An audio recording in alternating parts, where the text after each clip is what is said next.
My juniors, welcome back to the channel. I am Meenal Maheshwari. आज मैं आप लोगों को पढ़ाने वाली हूँ खनिज और ऊर्जा संसाधन, चैप्टर 5 भूगोल का।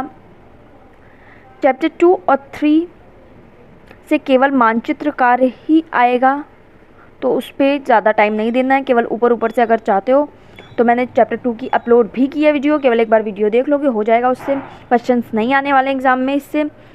और सिलेबस भी चेक कर लिया होगा आई थिंक, बिकॉज 30% रिडक्शन हो चुका है सिलेबस में।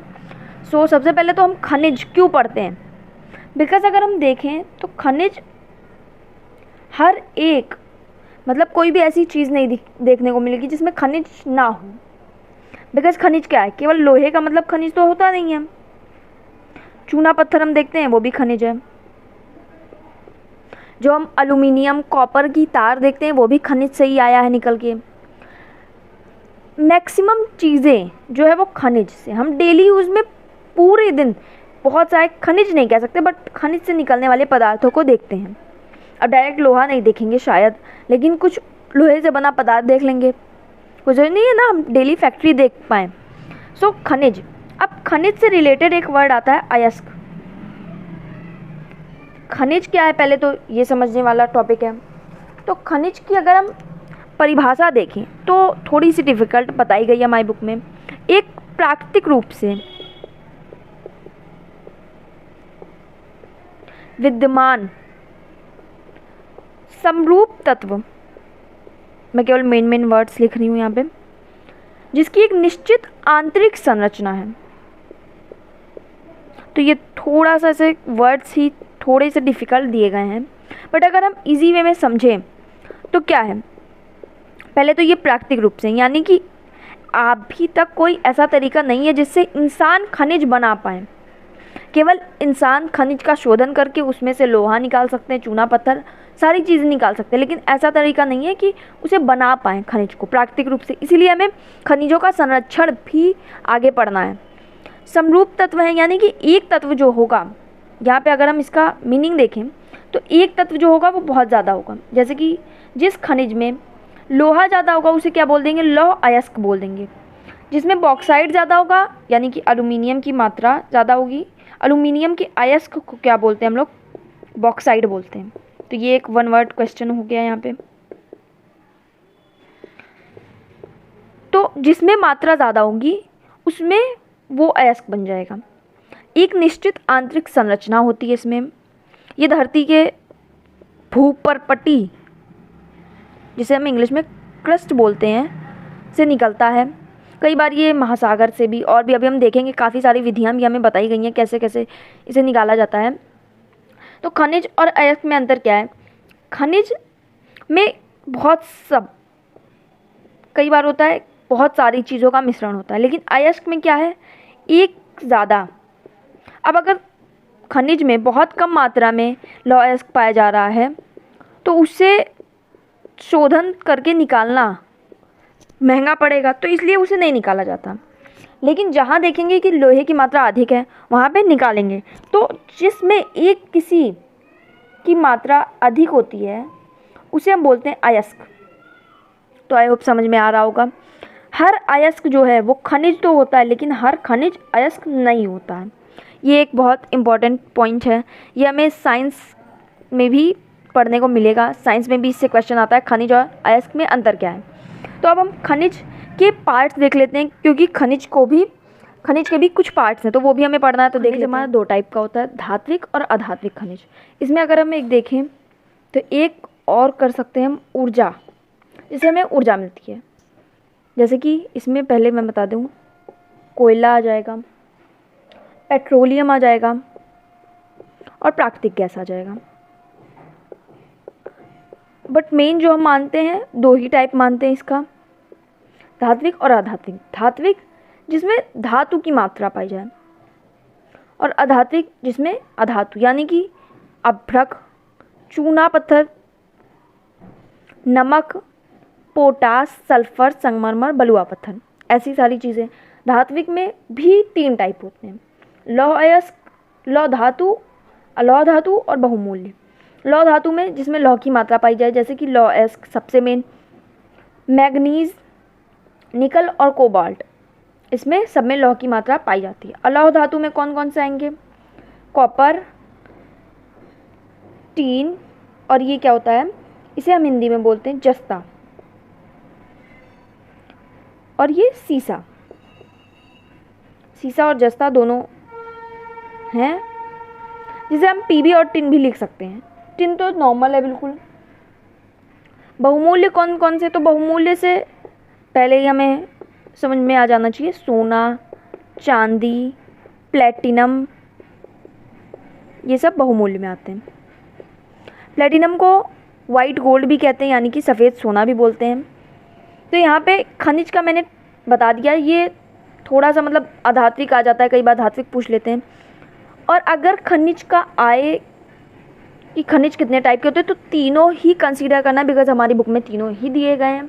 अब खनिज कैसे कैसे कहाँ कहाँ पाए जाते हैं ये हम लोगों को देखना है, तो वो अब हम लोग देख लेते हैं। बेसिक देखें खनिजों की उपलब्धता कहाँ होती है, तो सबसे पहले तो शैलों में होती है। शैलो हमने 8th में पढ़ा है, जैसे कि कौन कौन से शैल? आग्नेय शैलों में,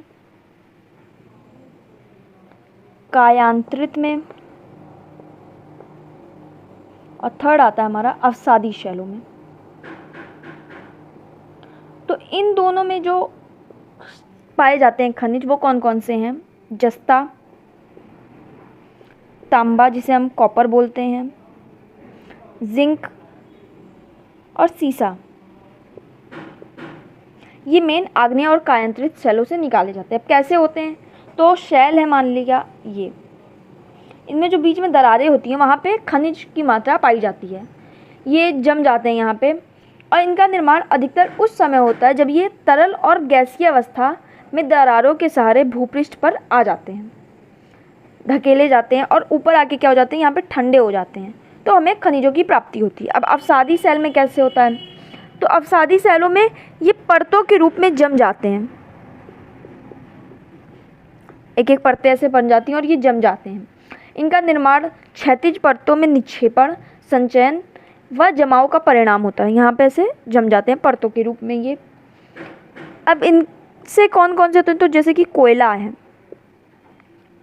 क्योंकि ये दबाव के कारण ऐसा इनके साथ होता है, और कई प्रकार के लौह अयस्क भी ऐसे ही जमे होते हैं, कुछ प्रकार के। और ये अत्यधिक लंबी अवधि तक क्या होता है, इनमें दबाव होता है। जैसे कि हम जानते ही हैं कि कोयला हमेशा दबाव के कारण बनता है, वनस्पतियों द्वारा बना है। अब ये तो हो गया, कह सकते हैं फर्स्ट, ये हो गया हमारा सेकेंड विधि। थर्ड क्या है? खनिजों के निर्माण की एक अन्य विधि है, जो कि क्या है? धरातलीय चट्टानों का अपघटन। अपघटन यानी कि टूट जाना। तो जब ये टूट जाते हैं और जो ये चट्टानों का घुलनशील भाग है वो तो अपरदन द्वारा नीचे आ जाता है, कह सकते हैं ये है चट्टान, और जो ये घुलनशील पार्ट है वो तो नीचे आ गया। अब यहाँ पे क्या बचा? खनिज बचा हमारा, तो यहाँ से हमें मिल जाता है। ये मेन क्या होता है? बॉक्साइट। बॉक्साइट मैंने बताया था कि एल्यूमिनियम जो है उसका अयस्क को बोलते हैं बॉक्साइट। ये एक जनरल नॉलेज का क्वेश्चन भी है, कह सकते हैं, तो ये भी पता होना चाहिए। चौथा तरीका क्या है? पहाड़ियों के आधार तथा घाटी तल की रेत में जलोढ़ जमाव के रूप में कुछ खनिज पाए जाते हैं। जलोढ़ जमाव के रूप में, जैसे कि जलोढ़ मृदा होती है वैसे ही ये भी पाए जाते हैं। अब इन्हें बोलते क्या हैं? ये जो निक्षेप है इसे प्लेसर निक्षेप बोलते हैं। ये एक क्वेश्चन यहाँ से आ जाएगा, प्लेसर निक्षेप क्या है? तो मैंने बता दिया, इन्हें प्लेसर निक्षेप के नाम से जाना जाता है। इनमें कौन कौन से होते हैं? तो बहुमूल्य अगर हम बोलें, जैसे कि सोना, चांदी, इसी में पाया जाता है टिन और प्लेटिनम। ये केवल एक बहुमूल्य नहीं है, प्लेसर निक्षेप द्वारा सोना, चांदी, प्लेटिनम पाया जाता है। और इसमें थोड़ी विधि ये महंगी भी होती है, कह सकते हैं, इसलिए भी सोना थोड़ा ज़्यादा कॉस्टली होता है। अब जो फिफ्थ है वो क्या है? जो महासागरीय जल में विशाल मात्रा में खनिज पाए जाते हैं, जैसे कि क्या? नमक। सबसे बेस्ट एग्जाम्पल इसका नमक है, क्योंकि नमक क्या है? हमेशा महासागर में नमक की मात्रा अधिक होती है और वहीं से नमक का शोधन किया जाता है, निक्षेप किया जाता है। इसके और भी एग्जाम्पल है, जैसे कि मैग्नीशियम, ब्रोमाइन, भी इसका एग्जाम्पल है। तो और महासागरीय तली में भी मैग्नीज ग्रंथिकाओं से धनी है। मैग्नीशियम और मैग्नीज दोनों ही यहाँ पे पाए जाते हैं। तो ये कुछ 5 तरीके थे जो एनसीईआरटी में दिए गए हैं। तो इसे बिल्कुल भी ऐसा नहीं है कि किसी ने नहीं बताया तो इसे छोड़ देना है, ये इंपॉर्टेंट है क्योंकि यहाँ से 1 वर्ड क्वेश्चन काफ़ी आते हैं। जस्ता कहाँ से आता है, तो आग्नेय और कायांतरित।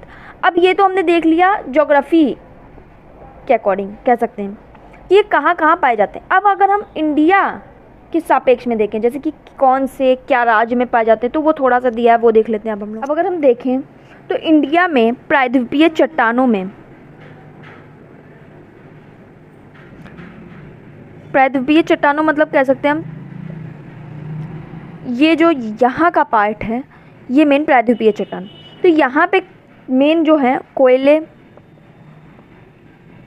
धात्विक पदार्थ और कुछ अधात्विक जैसे कि अभ्रक पाया जाता है। प्रायद्वीपीय चट्टानों में ये पाया जाता है। अब गुजरात और असम की बात करें तो क्या क्या पाया जाता है। गुजरात में मेन जो पाए जाते हैं और असम में तेल निक्षेप पाए जाते हैं।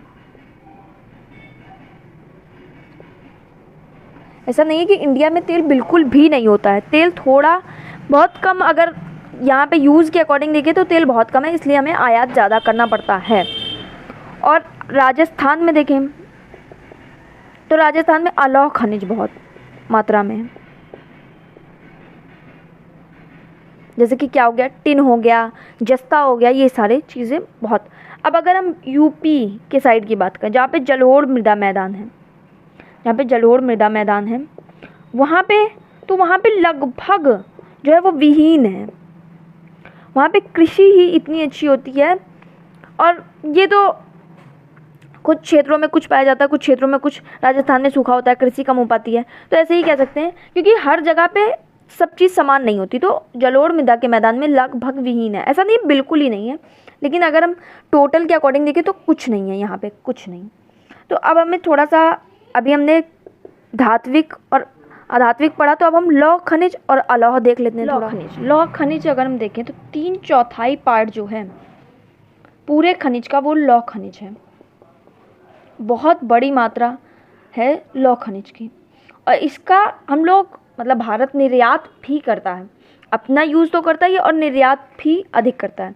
बट क्या है कि निर्यात पे भी बोला जा रहा है कि कम करें, बिकॉज आज तो बहुत है हमारे पास, लेकिन एक टाइम क्या आएगा कि कमी हो जाएगी। तो अभी से जब इंडिया के बाहर चला जाएगा लौह खनिज सारा, तो हम क्या करेंगे बाद में, ये फ्यूचर जनरेशन्स के लिए बोला जा रहा है केवल।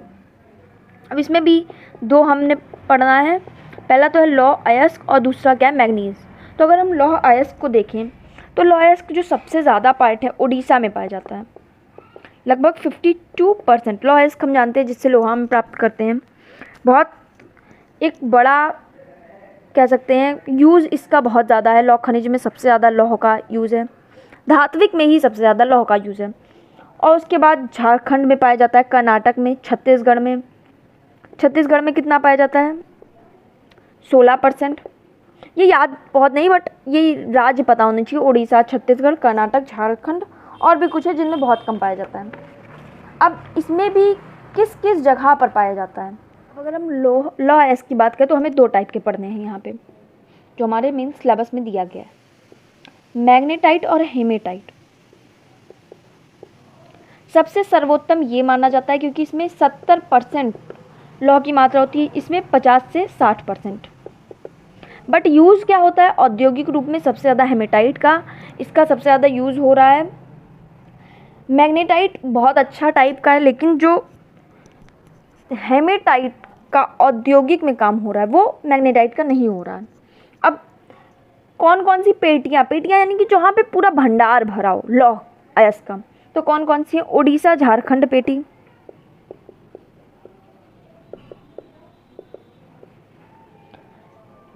कुछ हमें नाम याद होने चाहिए जैसे कि दुर्ग बस्तर, चंद्रपुर पेटी,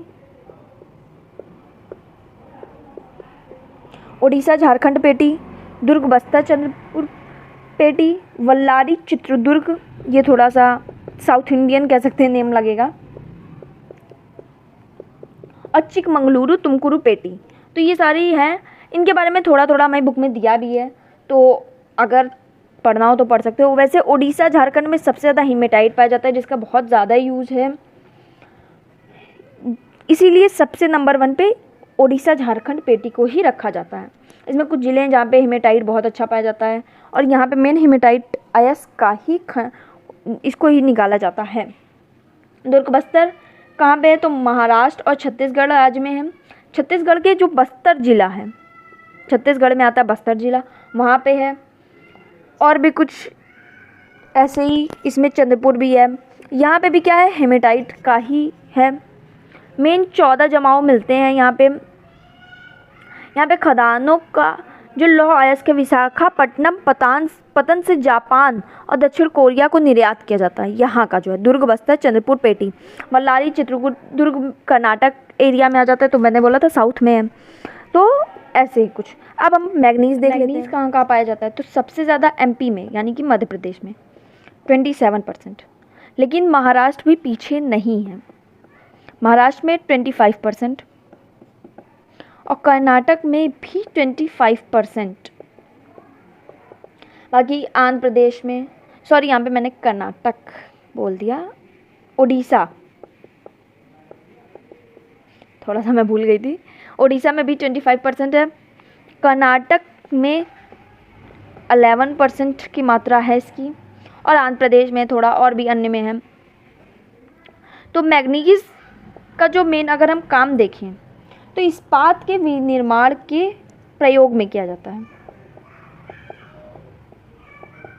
इसका में जो वर्क है वो कई बार क्वेश्चन में पूछ लेता है कि मैग्नीज के कार्य क्या हैं। तो 1 टन इस्पात बनाने में लगभग 10 किलोग्राम का यूज़ होता है। 1 टन में 10 किलोग्राम मैग्नीज लगता है। तो इस अकॉर्डिंग हम यूज़ देख सकते हैं, बहुत ज़्यादा है। इसका उपयोग ब्लीचिंग पाउडर में भी किया जाता है, ब्लीचिंग पाउडर उद्योग में, कीटनाशक दवाएं में किया जाता है, और पेंट बनाने में भी किया जाता है मैग्नीज का यूज़। तो यहाँ पे मैग्नीज थोड़ा बहुत समझ लिया। और ये जो मैंने परसेंटेज बताए हैं ये चेंज भी होते रहते हैं। जैसे कि ये मैंने जो बताया है वो 2016-17 के अकॉर्डिंग बताया। अब न्यू एनसीईआरटी हर ईयर एडिशन नया आता है, तो उसमें हो सकता है 2019-20 का दिया हो, तो ये चेंज भी हो सकता है परसेंटेज। तो आप बुक से देख सकते हो, आपकी जो भी बुक है एनसीईआरटी हो या फिर कोई और प्रकाशन चलती हो तो वो भी देख सकते हो। अब हमने लौह ख़त्म कर लिया, अब हमें अलौह खनिज देखना है तो वो देख लेते हैं। अब अगर हम बॉक्साइट देखें तो बॉक्साइट मैंने पहले ही बताया था, एल्यूमिनियम, जैसे कि अभ्रक नहीं, जैसे कि लौह अयस्क से लौह प्राप्त होता है, वैसे ही बॉक्साइट से एल्यूमिनियम प्राप्त होता है। ये कहाँ पाया जाता है? तो सिलिकेटों की समृद्ध व्यापक भिन्नता वाली चट्टानों में, भिन्नता वाली चट्टानों के विघटन से ये प्राप्त होता है। ये उतना थोड़ा सा रट्टा मारना पड़ेगा, बट अगर नहीं चाहिए तो ये लाइन गायब कर सकते हैं, कोई दिक्कत नहीं है। इसकी जो शक्ति है वो लोहे से अधिक है, लेकिन ये लोहे से बहुत ज़्यादा हल्का होता है। एल्यूमिनियम काफ़ी हल्का होता है, इसलिए इसका ज़्यादा यूज़ किया जाता है। और ये अच्छा सुचालक भी है। सुचालक मतलब जानते ही होंगे। ओडिशा में लगभग 65% इसका निक्षेप है। फिर उसके बाद झारखंड में है, गुजरात में है, छत्तीसगढ़ में है, महाराष्ट्र में है, एमपी में है। ये सारे ऐसे ज़िले हैं जहाँ पे निक्षेप देखने को मिलेंगे ही मिलेंगे। सॉरी, ज़िले नहीं, स्टेट्स। तो ये स्टेट्स अगर नहीं भी पता है तो कई बार आप ऐसे कुछ भी लिख भी सकते हो, जैसे कि झारखंड है, इसमें हर तरीके के निक्षेप मिलेंगे, तो इसको डाल सकते हो आप कहीं भी, तो थोड़ा नंबर बढ़ाने के लिए अच्छा होगा। बाकी इसके जो मेन निक्षेप है वो अमरकंटक पठार पे, अगर पठारों में बात करें तो अमरकंटक पठार, मैकाल पहाड़ियाँ, विलासपुर, कटनी के पठारी प्रदेश में, ऐसे ही सारी चीज़ें हैं। तो यहाँ पे हमारा अलौह खनिज में हमें खनिज में भी हमें दो पढ़ना है, पहला अभ्रक है और दूसरा चूना पत्थर, जिसे हम चट्टानी संसाधन भी बोल सकते हैं। तो अभ्रक की अगर हम देखें तो इसकी 1000 परतें लगभग मिलाएंगे तब कुछ सेंटीमीटर में वो आएंगी, यानी कि बहुत ज़्यादा ही पतली होती हैं। एल्युमिनियम फॉइल से भी ज़्यादा बहुत पतली, उससे भी पतली। 1000 परतों में कुछ सेंटीमीटर बनेंगे। ये बहुत सारे कलर में देखने को मिलेगा। पहला तो पारदर्शी, हरे, काले, पीले, लाल, ऐसे ऐसे सारे ही कलर, मैक्सिमम कलर में देखने को मिलेगा। भूरे रंग का भी हो सकता है। विद्युत व इलेक्ट्रॉनिक उद्योगों में, इलेक्ट्रॉनिक यानी कि विद्युत भी बोल सकते हैं हम, विद्युत उद्योग में बहुत प्रयोग होता है इसका।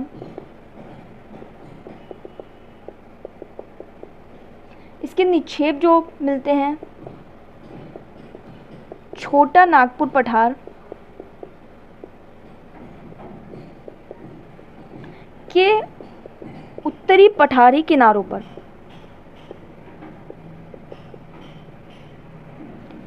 बिहार, झारखंड, मैं जेके ही लिख दे रही हूँ शॉर्ट फॉर्म में, कि कोडरमा, गया, ये सब कुछ, ये चैप्टर कृषि और ये चैप्टर खनिज और ऊर्जा संसाधन, ये दोनों ही चैप्टर थोड़े से ज़्यादा रट्टा मार पे फोकस करते हैं। तो क्योंकि ये सब तो समझने वाली कोई चीज़ नहीं है। कोडरमा, गया, हजारीबाग पेटी, हाँ, बट थोड़ा सा यहाँ से नोट्स बना लो, स्क्रीनशॉट ले लो और रट्टा मारना स्टार्ट कर दो, बिकॉज बोर्ड्स में टाइम नहीं लगेगा आने में। पेटी में ये सबसे फर्स्ट पे आता है, फर्स्ट सबसे ज़्यादा उत्पादन करता है। राजस्थान के अजमेर में भी है। आंध्र प्रदेश के नेल्लोर अभ्रक पेटी मेनली अभ्रक के लिए ही फेमस है। कहाँ पे है? तो आंध्र प्रदेश में है।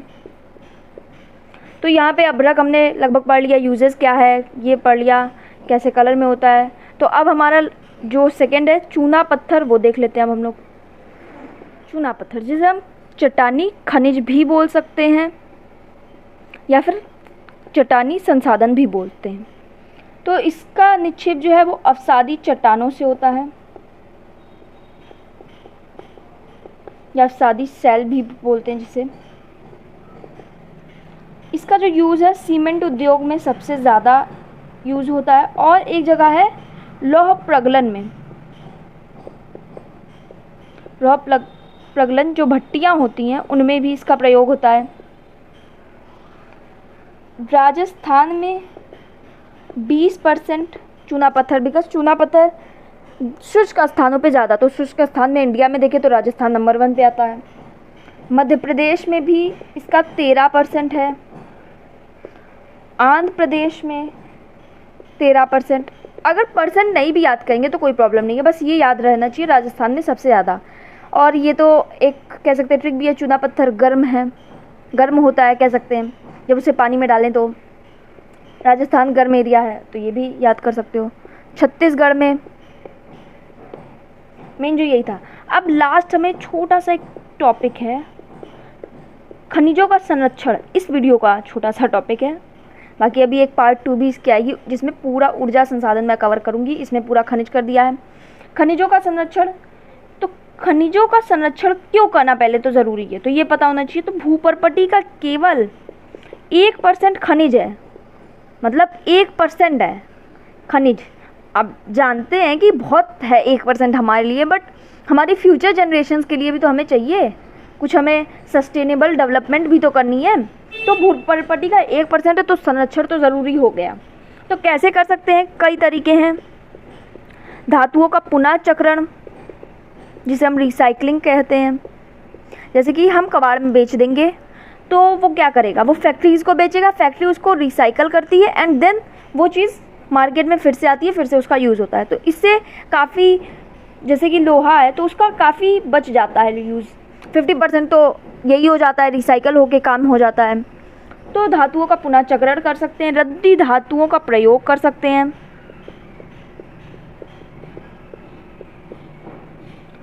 और अन्य प्रतिस्थापनों का प्रयोग, यानी कि जैसे कि अगर कागज़ से काम होता है तो हम एल्युमिनियम फॉइल का यूज़ ना करें। अब कागज़, कॉपी का कागज़ नहीं बोलेंगे। अब कई सारे नए आने लगे हैं जो हेल्दी भी होते हैं, एल्युमिनियम फॉइल से अच्छे भी माने जाते हैं, और वो बहुत ही कह सकते हैं अच्छे एब्जॉर्ब करते हैं ऑयल को।